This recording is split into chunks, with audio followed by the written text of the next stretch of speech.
Un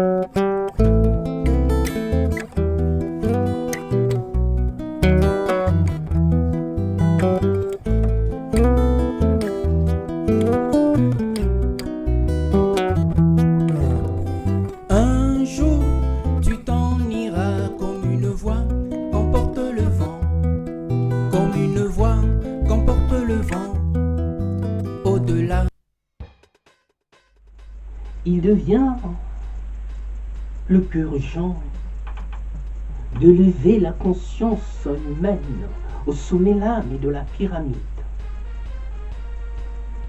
pour ne plus se laisser distraire par des malentendus, par ces temps qui courent et nous font curieusement courir autant de risques. Tout cela n'est plus à démontrer et c'est à nous de tout faire pour empêcher cela.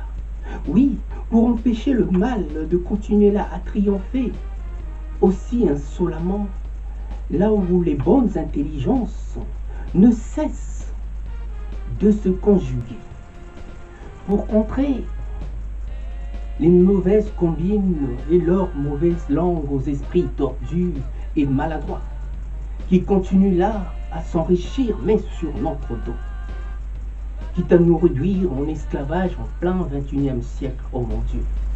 Et dans ce cas précis, comment ne pas tout remettre en cause, à commencer par toutes ces confessions religieuses qui vont à l'encontre de ce qu'ils prônent, oui, qui vont de la théorie à la pratique, et on en fait là toute une philosophie qui n'épargne point Dieu et l'associe bien malgré lui dans leur combine. Oui, comment peut-on encore associer une entité qu'on ne peut identifier et définir à ce qui est à portée de vue? Je crois qu'il y a là une escroquerie mentale, pour ne pas dire morale, par laquelle on abrutit plus d'un d'entre nous. Il nous parle des valeurs et des concepts qui ne sont pas à même de mettre en pratique eux-mêmes. Et pourquoi dans ce cas devrais-je me substituer mon intelligence à cette absurdité qui saute tant aux yeux du commun de mortels? Oui, que d'un fou joyeux comme moi, toujours aussi bien happé là par la curiosité, dans tout plein bien savoir, cloisonner une intelligence afin de la rendre là improductive, rien que par la volonté de certains hommes, est là le plus grand crime. Oui, le crime dans mensonge de tout ce qui s'ensuit par ces confessions religieuses. J'aime entendre parler de Dieu par ceux qui servent au mieux l'humanité et montrer par là qu'ils ont la crainte de Dieu par l'attention qu'ils portent à leur prochain.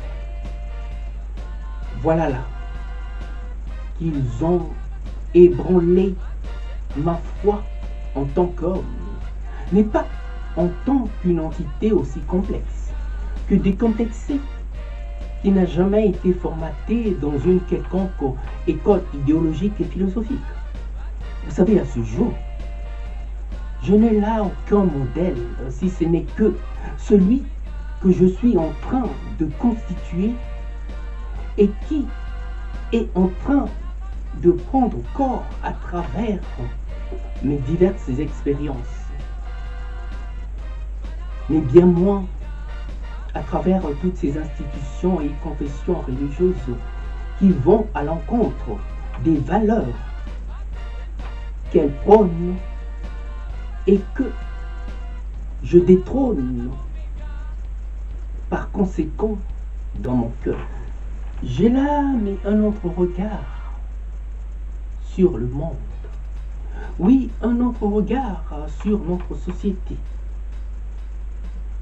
Celui d'un homme plus que confiant et sûr de ses valeurs au point de n'avoir point de compte à rendre à qui que ce soit si ce n'est là qu'à sa propre conscience. Alors permettez-moi de m'interroger. Pourquoi, dans ce cas précis, doit-on tout taire quand tout va aussi mal et ne s'en plaindre que bien après, quand tout s'empire, alors qu'on aurait pu être bien plus prévoyant si nous avions là tout essayé, rien que pour changer la donne. À bon entendeur, 7.